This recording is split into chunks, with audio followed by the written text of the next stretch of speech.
I had a peaceful moment today. Caught 3 fish. The solitude was exactly what I needed to clear my mind. My eyes moved from Nathan's text message to the photo on my phone. There he was, lounging at a beachfront bar in Punana, arm draped around his secretary. The timestamp read 2 minutes ago. "That's wonderful, honey," I typed back, my fingers steady, despite the simmering anger inside me. "I'm so glad you're finding peace in nature." My name is Lana Thompson, and until just 10 minutes ago, I believed I had a solid marriage. Then, Rachel rushed into my office at our law firm in Denver, her face flushed with concern. "You need to see this," she said, pulling up Brianna Moore's Facebook page. And there it was. My husband, Nathan, supposedly on a wilderness retreat to detox from work stress, living it up at a luxury resort with his 20-something secretary. I kept scrolling through the photos.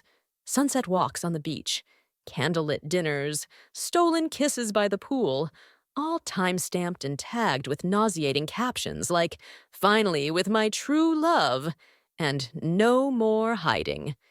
The irony of their carelessness almost made me laugh.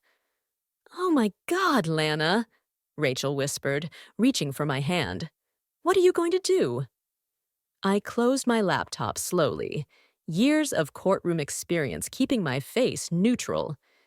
Nathan had no idea that his perfect camping story was unraveling because his mistress couldn't resist sharing their romantic getaway online.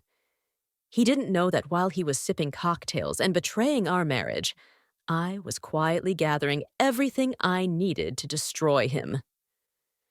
"First," I said, pulling out a legal pad, "I'm going to text my darling husband and ask if the fish are biting." I sent another message. "Miss you so much. Can't wait to hear all about your wilderness adventures." Rachel stared at me, confusion written all over her face. "Shouldn't you confront him?" I smiled, remembering all the cases I'd won by letting the other side think they had the upper hand. As a corporate attorney, I knew that the element of surprise was the most powerful weapon. Nathan thought he had outsmarted me with his camping story, never suspecting that his mistress's social media addiction would be his downfall. "Do you know what's better than catching him in a lie?" I asked Rachel, already jotting down notes. "Letting him keep lying while I dismantle his entire life." Nathan and I met at Stanford Law School. He was charming, ambitious, and seemed to share my values of hard work and dedication. While other couples in our class drifted apart, we grew stronger. At least, that's what I thought. After graduation, I turned down a prestigious offer from a firm in New York to stay in Denver with Nathan. He had secured a position at Morrison & Webster, one of the city's top investment firms, and I didn't want to start our marriage long distance. "You're making the right choice," he'd said. "We're a team." I found my own success at Lambert & Cole, quickly rising through the ranks to become their youngest corporate attorney. Nathan seemed proud of my achievements, though, looking back, I noticed how his smile tightened whenever clients specifically requested me.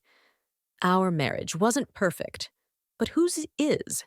We dealt with tensions like lawyers, negotiating, compromising, finding middle ground. Then Brianna arrived at his firm 6 months ago, young, attractive, and apparently very good at her job. Nathan often mentioned her. "She's so efficient. Finally, a secretary who can keep up with my schedule." I ignored the warning bells. After all, I trusted my husband. "Remember when he missed your anniversary dinner last month?" Rachel's voice brought me back. "He said he had to work late." I pulled up Brianna's Facebook page again, scrolling through her timeline. There it was, a check-in at Bolo Grill on the same night. The caption read, "Late night at the office never felt so good." "I can't believe I was so blind," I muttered. But Rachel shook her head. "You weren't blind, Lana. You were trusting. There's a difference." I thought about all the signs I'd dismissed: the new gym membership he never used, the sudden interest in out-of-state work conferences, the password changes on his phone and laptop. Classic signs I'd seen in countless divorce cases. Yet I convinced myself our marriage was different. "You know what the worst part is?" I asked, pulling up our joint account records. "He's using our money to finance their little romance." Rachel's eyes widened as I showed her the recent transactions. First-class tickets to Punana, a five-star resort. "Yes," I said, already drafting an email to my bank, but not for long. I spent the next hour documenting every suspicious transaction. The living room faded into the background, dinner forgotten and growing cold. None of it mattered as I built my case. The evidence was damning. Jewelry purchases I never received, dinners at restaurants I'd never visited, hotel charges in cities where Nathan claimed to be meeting clients. "Look at this," I said, pointing at my screen. "He booked their Punana trip 3 months ago. This wasn't spontaneous. He's been planning it." "But why tell you he was going camping?" Rachel asked. "Why not just say it was another business trip?" I was about to respond when my phone buzzed with another text from Nathan. This time, he sent a photo of a generic camping scene, clearly pulled from the internet: a tent by a lake. "Home sweet home," his message read. "The stars are amazing out here." My hands started shaking, not from sadness, but from pure cold rage. 8 years of marriage, and he couldn't even bother to find a convincing photo to back up his lie. I opened my email and found what I was looking for: Nathan's firm's employee handbook. It had been sent to me months ago when I helped review some contracts for them. Right there, in bold text: relationships between supervisors and direct reports are strictly prohibited and will result in immediate termination. "Rachel," I said slowly, "did you know Brianna's been documenting their entire relationship on Instagram?" We pulled up her profile. It was a gold mine, months of subtle photos, each one damning in its own way. Coffee cups with Nathan's name visible, his watch in the corner of dinner photos, even a selfie in his office after hours, with Brianna perched on his desk, smiling at him. "It gets worse," Rachel said, her voice tight. "She's been digging deeper into the financial records." I watched as she pulled up Nathan's transfers. Substantial sums moved into a private account for months, an account I knew nothing about. $90,000, I whispered, staring at the total. "He's been hiding money," Rachel said carefully. "That's more than just affair money. That looks like exit strategy money." My stomach dropped. "This isn't just an affair," I said quietly. "It's a calculated plan." While I'd been building our life together, Nathan had been planning his escape, with a younger woman, systematically hiding assets and preparing to blindside me. I stood up, my decision made. "Rachel, I need a favor. Can you cover my meetings for the rest of the week?" "Of course," she said. "What are you going to do?" I picked up my phone and sent another sweet text to Nathan, pretending I missed him. I'm going to make him wish he'd never learned how to lie. The next morning, I walked into Herman Credit Union as soon as they opened. The manager, recognizing me from handling corporate accounts, immediately ushered me into his office. "Mrs. Thompson, what brings you in so early?" "I need to discuss some suspicious activity on my joint accounts," I said, sliding across the printouts of Nathan's transfers. "I believe my husband has been moving money without my knowledge or consent." Within an hour, I had frozen our joint accounts and transferred my personal assets into a new, secure account. Nathan wouldn't discover this until he tried to access the money, likely when it was time to pay for his romantic getaway. Back at my office, I began phase 2. I called Nathan's firm's HR director, Susan Mills, an old client of mine. Susan, I need to discuss a sensitive matter. I began. It's about Nathan and his secretary, Brianna Moore. Susan's voice sharpened. What about them? I forwarded her a carefully curated selection of Brianna's social media posts. I believe this violates your firm's policies on supervisor-subordinate relationships. The silence on the other end was telling. I'll need to escalate this immediately, Susan said after a pause. I hung up and called the locksmith. Nathan had never bothered to learn the details of home maintenance. Being the one who handled all the maintenance had its perks. Yes, I need an urgent replacement of all locks today, if possible. While waiting for the locksmith, I began unpacking Nathan's belongings. Each designer suit, expensive tie, and monogrammed shirt went into heavy-duty garbage bags. 8 years of marriage, reduced to black plastic sacks on our pristine driveway. My phone buzzed again. Another text from Nathan. Missing you. Can't wait to tell you all about my adventures. I smiled, typing back. Miss you too. Hey, quick question. Did you remember to pay the credit card bill before you left? His response came quickly. Of course, honey. Don't worry about anything. Another lie. I knew he hadn't paid it because I was staring at the overdue notice right now. He'd been too busy planning his escape to handle basic responsibilities. Around noon, Rachel called. Lana, you need to see this. Brianna just posted again. I opened Facebook, and there it was, my husband raising a champagne glass on a sunset cruise. The caption read, Living my best life with my soulmate, no more hiding. No more hiding indeed, I muttered, forwarding the photo to Susan at HR. As I was doing this, the locksmith arrived, and I received an email from my divorce attorney, confirming that she had filed the paperwork. Everything was falling into place. Then my phone rang.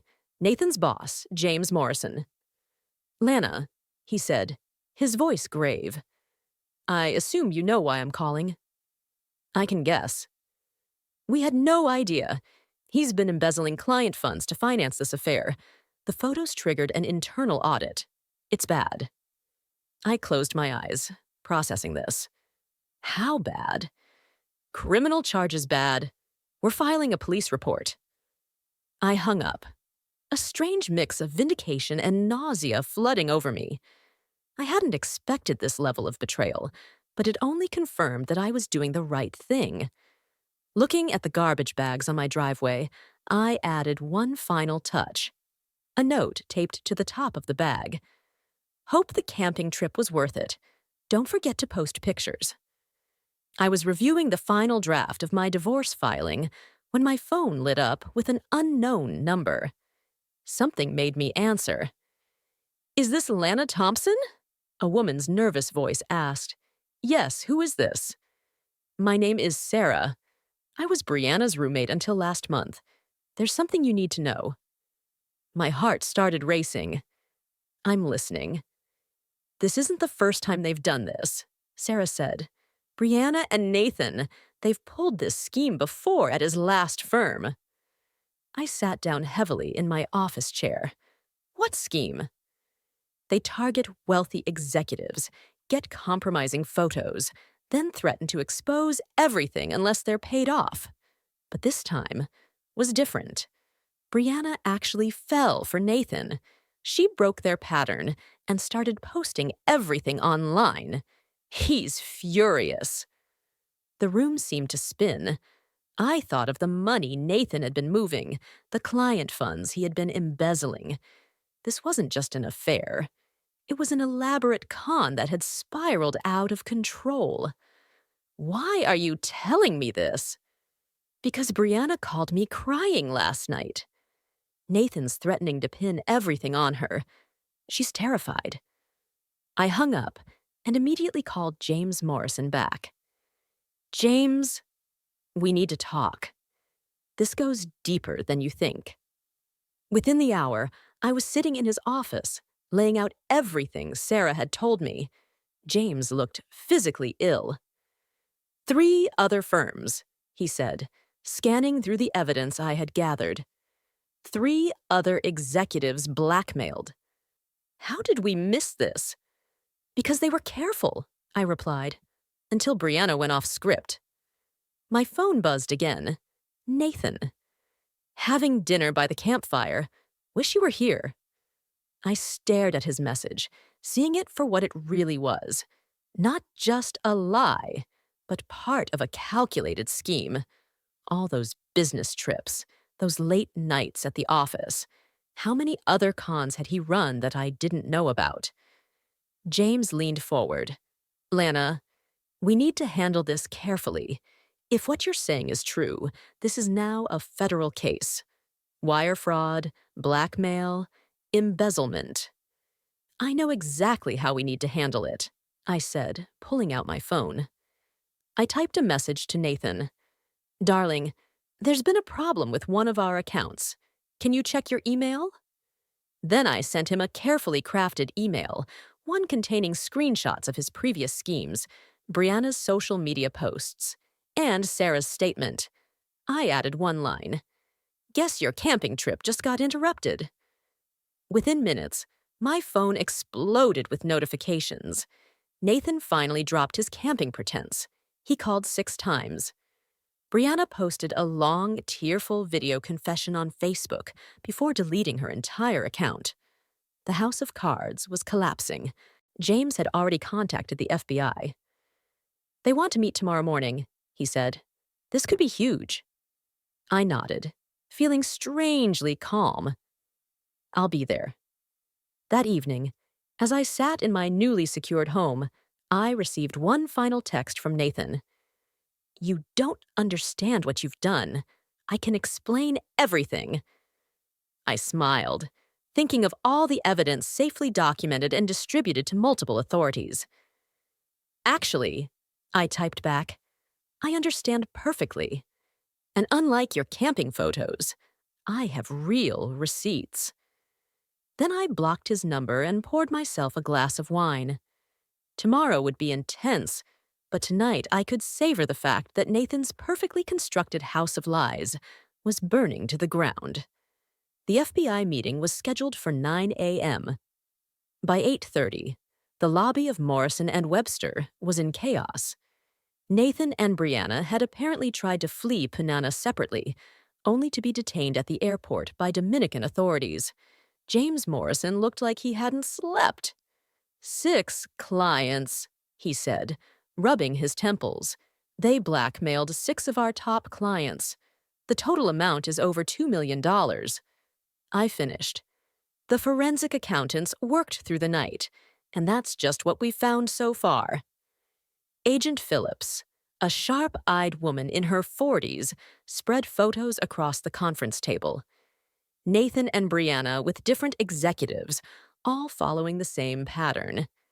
The evidence was overwhelming. Mrs. Thompson, she said, your husband and Ms. Moore will be extradited within 48 hours. But we're more interested in the money trail, those offshore accounts you found. My phone buzzed again. Another text from Nathan using a hotel phone.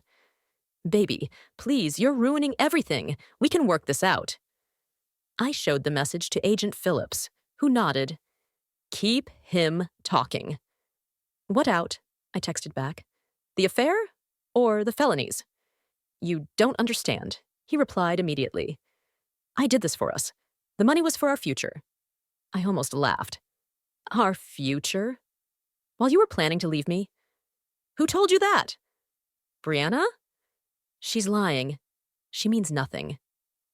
Agent Phillips was recording every message. Push harder. Really? I wrote. So you didn't help her set up that account in the Cayman Islands, the one you've been funneling client money into? The typing bubbles appeared and disappeared several times. Finally, his response. How did you find out? I completed your thought. I'm a corporate attorney. Following money trails is literally my job. By the way, the FBI says hello. His response was immediate and desperate. I'll tell you where all the money is. Just don't let them arrest me. Agent Phillips smiled. Got him. Within hours, Nathan and Brianna were in custody. Their scheme was bigger than anyone had imagined, spanning multiple states, firms, and victims. The FBI found accounts in 3 different countries. James Morrison called an emergency board meeting. The firm's reputation, he began. We will survive, I interrupted. Because you caught it, reported it, and are making all the victims whole. That's the story we're telling.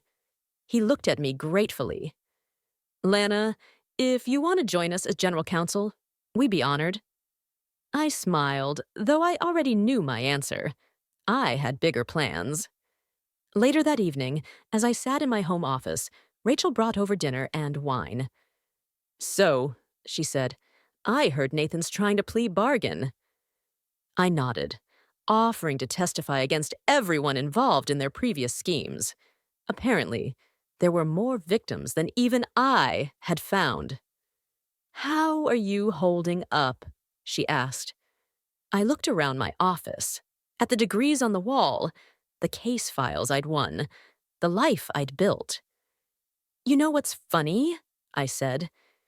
He always treated my career like it was a hobby, something I did to pass the time until we had kids. He never realized that all those skills, all that experience were exactly what I needed to bring him down. Rachel raised her glass. To karma.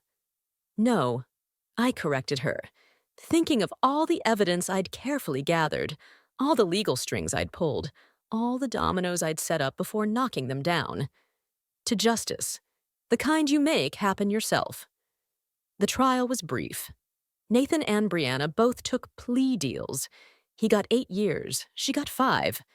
The evidence I'd gathered was so comprehensive that their lawyers advised against fighting the charges. In the end, the man who'd spent years manipulating others couldn't talk his way out of this one. I sat in the courtroom during sentencing, wearing the same deep blue suit I'd worn during our first law school mock trial. Nathan couldn't stop staring at me, his face a mask of disbelief and desperation. Your Honor, he tried one last time. My wife and I could work this out privately. Judge Matthews cut him off. Mr. Thompson, your wife isn't pressing charges. The federal government is, and we have evidence of multiple counts of wire fraud, blackmail, and embezzlement. I didn't stay to watch him being led away. Instead, I walked out of the courthouse into the bright Denver morning, feeling lighter than I had in years. Morrison and Webster had already promoted me to general counsel, with a corner office and a team of my own. But more importantly, I had started a side project, a consulting firm to help companies identify and prevent internal fraud. Turns out, there was a huge market for someone who'd uncovered one of the biggest corporate blackmail schemes in Colorado history. Nathan's last letter arrived a week later. I dropped it in the shredder, unopened. Some chapters don't need a final page. They just need to end. The media coverage eventually died down, and my life settled into a new rhythm. My fraud consulting firm took off faster than I'd expected, with clients across 3 states seeking my expertise. Sometimes, I wondered if Nathan saw the articles about my success from his prison cell. One morning, 6 months after the sentencing, Brianna's former roommate, Sarah, came to my office. I heard you help companies protect themselves against fraud now, she said. How you handled the Thompson scandal? I smiled at the irony. Nathan's attempt to destroy me had instead become my biggest selling point. You know, James added, he tried to write to me from prison. He wanted me to convince you to answer his letters. I kept typing, not looking up. And I told him you were too busy running 2 successful businesses to read prison mail. Finally, I looked up, catching my reflection in the office window. The woman staring back wasn't a victim or a betrayed wife. She was a survivor who had turned betrayal into triumph. Perfect answer, I said, and went back to work.